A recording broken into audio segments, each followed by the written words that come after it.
Bonjour Gilles pour actualité-dvd.com et je vous parle du coffret en Blu-ray de The Vampire Diaries The Complete Second Season, la série créée par Kevin Williamson et Julie Plec et distribuée par Warner Bros. Et met en vedette Nina Dobrev, Paul Wesley et Ian Somerhalder, sorti en magasin le 30 août 2011.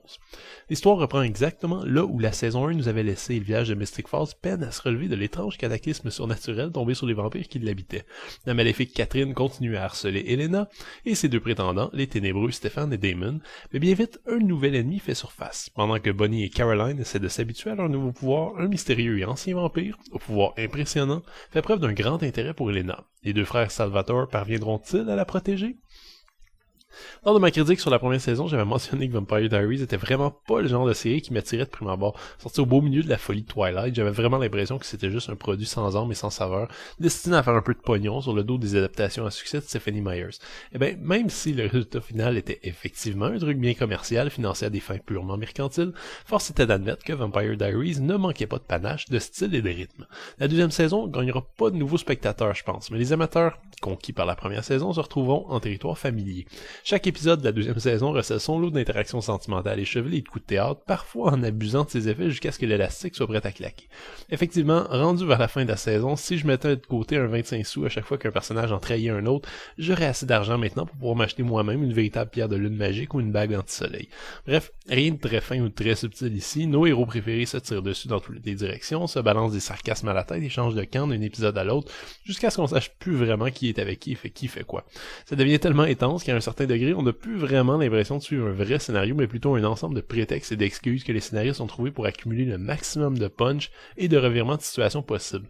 Heureusement, le rythme est tellement endiablé qu'on a tendance à mettre ça un peu de côté et le jeu énergique des comédiens arrive à nous accrocher sans trop de problèmes. On les sent encore plus à l'aise que dans la première saison et Ian Somerhalder continue à s'imposer comme un cabotineur hilarant et son statut en tant qu'allié moralement ambigu est beaucoup plus savoureux. Nina Dobrev m'a surpris. Elle qui restait assez insipide jusque-là fait la faute peut-être à son personnage en grande dimension, mais non seulement elle donne un peu plus de chair au personnage d'Elena cette fois-ci, mais sa performance en tant que Katrina lui donne visiblement beaucoup de plaisir, un plaisir qui est finalement contagieux. Il y a encore beaucoup de problèmes qui polluent un peu cette saison, je trouve. L'équilibre entre les sous-histoires est pas toujours atteint et les scénaristes ont tendance à beaucoup trop se fier à des amulettes magiques et des supposées règles sur le surnaturel qui apparaissent sans grande raison afin de garantir des twists. Une autre différence ici est qu'on n'explore pas tellement l'univers de Vampire Diaries. Tous les éléments de la première saison sont plus ou moins en place et on fait juste jouer avec ceux-ci en ajoutant en de rares occasions une poignée de personnages forts qui s'occupent de mélanger encore les enjeux. Vampire Diaries ne respecte plus du tout les romans de L.J. Smith et est devenu sa propre entité, un jeu de massacre extrêmement théâtral qui, à force de rebondissements abusifs, distille plus dans ses derniers moments autant d'émotions qu'il aurait dû. Ce sont là les principaux défauts d'une deuxième saison, par ailleurs quand même très jubilatoire, qui reste au moins très divertissante et qui comblera facilement les attentes des amateurs. Les 4 Blu-ray sont présentés à 1/78 anamorphique dans une image moins fourmillante que la saison 1, plus précise même si la photographie est extrêmement sombre et rend la présentation parfois difficile. Les pistes audio sont offertes en anglais 5.1 DTS HD ainsi qu'en portugais 2.0 et je sais toujours pas pourquoi on choisit d'inclure du portugais au lieu du français ou de l'espagnol, mais passons. Les sous-titres sont disponibles dans ces langues avec en plus le français et l'espagnol ainsi que le danois, le finlandais, le suédois et le norvégien. Les bonus sont assez épars et pas très consistants, une mauvaise surprise pour les fanatiques, mais honnêtement je crois que la série suffit amplement à elle-même.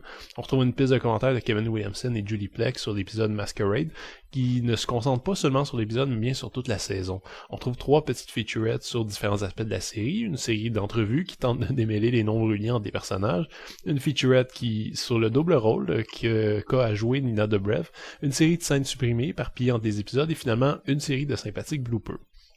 La saison 2 de The Vampire Diaries s'inscrit comme une très honorable continuité à la saison précédente et s'avère même beaucoup plus consistante sur bien des points. Les performances sont solides, les personnages dévoilent des facettes différentes et intéressantes et on s'amuse beaucoup.